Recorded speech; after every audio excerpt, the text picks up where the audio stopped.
পশ্চিম বাংলার পুর এবং নগর উন্নয়ন মন্ত্রী অগ্নিমিত্রা পাল তিনি বলছেন যে এই ধর্ষণের খুনের ঘটনাগুলো একেবারে নির্মূল করা সম্ভব না। এই রকম ঘটনাগুলো বিদেশেও ঘটে। তাহলে আমি অগ্নিমিত্রা পাল দেবীকে আমি একটা কথা প্রশ্ন করতে চাই, যখন এই পশ্চিমবাংলাতে মাননীয় মমতা ব্যানার্জি ক্ষমতায় ছিলেন তখন 2024 সালে এই ধর্ষণ এবং খুনের ঘটনাগুলি ঘটেছিল, তাহলে আপনারা কেন আপনারা বিজেপি এবং সিপিএম পশ্চিমবাংলায় তৃণমূল বিরোধী দলগুলো সবাই একসঙ্গে হয়ে তাহলে কেন আপনারা তৎকালীন মুখ্যমন্ত্রী মাননীয় মমতা ব্যানার্জির পদত্যাগের দাবি করেছিলেন?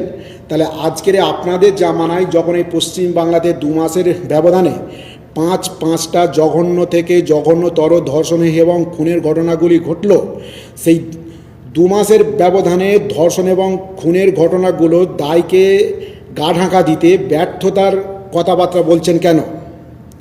পশ্চিমবাংলার মানুষদের আপনারা প্রতিশ্রুতি দিয়েছিলেন যে বিজেপি সরকার এলে পশ্চিমবাংলাতে ধর্ষণের খুনের ঘটনাগুলি ঘটবে না। সেই বিশ্বাসেই কিন্তু পশ্চিমবাংলার মানুষ আপনাদের ক্ষমতাতে এনেছিল তৃণমূলকে সরিয়ে দিয়ে। তাহলে আজকের 2 মাসের ব্যবধানে পশ্চিমবাংলাতে পাঁচটা ধর্ষণ খুনের ঘটনাগুলি ঘটল কেন? এর দায় কার? ব্যর্থতামূলক কথাবার্তা বলে তো আপনাদের দায় তো ঝেড়ে ফেললে হবে না। আপনাদের এই যে পাঁচটা 2 মাসের ব্যবধানে ধর্ষণের ঘটনাগুলি ঘটলো, এর দায় আপনাদের নিতে হবে। তো সেরকমই একটা কথা আজকে শুনলাম, 64 দিনে 18 থেকে 20টা রেপ কেস হয়ে গেল। তো সেটা নিয়ে যখন আমাদের নারী কল্যাণ নারী সুরক্ষা মন্ত্রী যে হয়েছে তাকে যখন জিজ্ঞেস করা হয়, তো সে বলছে ধর্ষণ কখনো পুরোপুরি আটকানো সম্ভব না, ওটা বিদেশেও হয়। এটা আমার কথা না,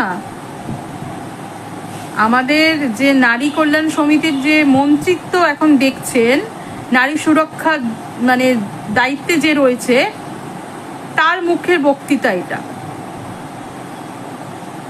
যে ধর্ষণ কখনো আটকানো সম্ভব নয়,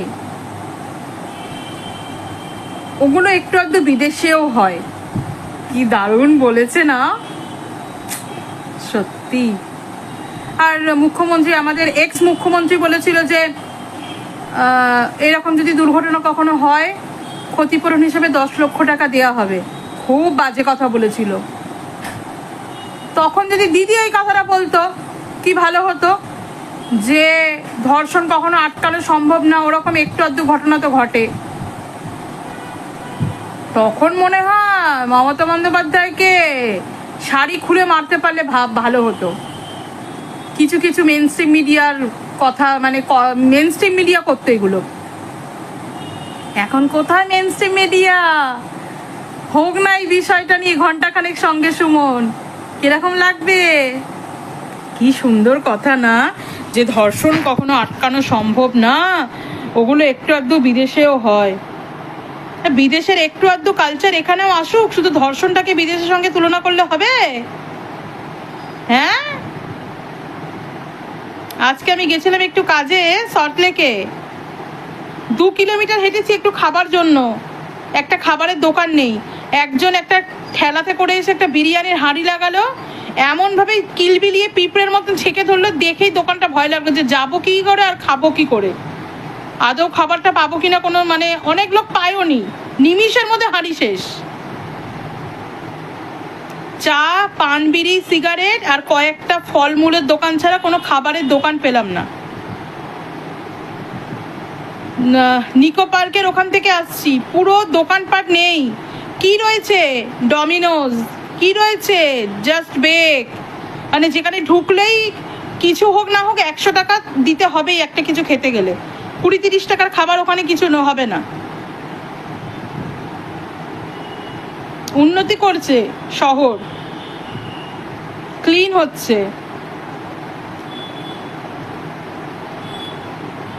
বিদেশ হচ্ছে, বিদেশের মতন একটু আধটু ধর্ষণ ওরকম হচ্ছে, সেই বলেই দিচ্ছে ওরা ইনডাইরেক্টলি। কি সুন্দর কথা শুনছি না? কে বলছে আমাদের ছেলেরা একটু আধটু ইট পাটকেল মেরেছে, তো কি হয়েছে মিছিলে? কে বলছে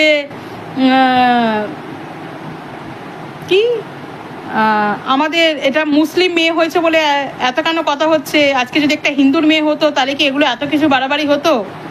ধর্ষণ নিয়ে সব নেতারা বলছে, এগুলো নেতারা, এগুলো কি আদৌ নেতা? আমার তো মনে হয় এগুলো ঘর মোছা নেতার থেকেও অধম। যেই সব পাবলিক ফিগার এরা হয়ে, এরা যদি এই ধরনের কথা বলে নেতা হয়ে, এগুলোকে নেতা বলে লাভ নেই, এগুলোকে ঘর মোছার নেতার যোগ্য, মানে ঘর মোছার নেতারও একটা যোগ্যতা আছে, তবু এদের নেই। ঘর মোছার নেতাটা নোংরা পরিষ্কার করতে লাগে, আর এইসব নেতারা হচ্ছে নোংরা ছড়ায় সমাজে, সমাজকে পরিষ্কার করার কাজে এরা লাগে না। যে সমাজে যেই দুর্নীতি যেগুলো রয়েছে, যেই নোংরামোগুলো হচ্ছে, সেগুলোকে শক্ত হাতে বন্ধ করি, সেই ইয়েতে নেই। এরা আরও নোংরা ছড়াচ্ছে, দুর্নীতি ছড়াচ্ছে, নোংরামো আরও বেশি করে লেপছে নিজেদের নোংরাগুলো পুরো সমাজের গায়ে লেপছে এরা। আর কেউ কিন্তু ধর্ষণ নিয়ে আওয়াজ তুলবে না, কারণ ওরকম একটু আধটু ঘটনা বিদেশেও ঘটে, ঠিক আছে?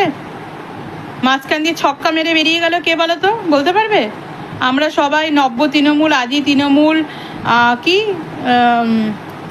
চাটন তৃণমূল এইসব করে যাচ্ছি, মাঝখান দিয়ে সিক্সার মেরে বেরিয়ে গেল আমাদের শঙ্কুদেব পণ্ডা। রিপাবলিক বাংলার স্বর্ণালী সরকারকে বিয়ে করে নিল চুপি চুপি, আজকে বিয়ে ছবি দেখলাম, ওই জিতে গেল। কিন্তু আর কি জিতলো জানি না, ওই জিতে গেল। যাক, নবদম্পতিকে অনেক শুভেচ্ছা, আগামী দিনগুলো ভালো হোক, সুখের হোক। তবে হ্যাঁ, একটু আধটু রেপ কিন্তু এটা কোনো ব্যাপার না, ঠিক আছে? এটাকে কিন্তু কেউ অত গায়ে মাখবে না। চলো দেখি, আবার একটু স্ক্রোল করতে করতে কে কি বললো, কার বক্তৃতা কখন কি কাজে লাগে জানি না তো, ঠিক আছে? চলো, টাটা, বাই বাই।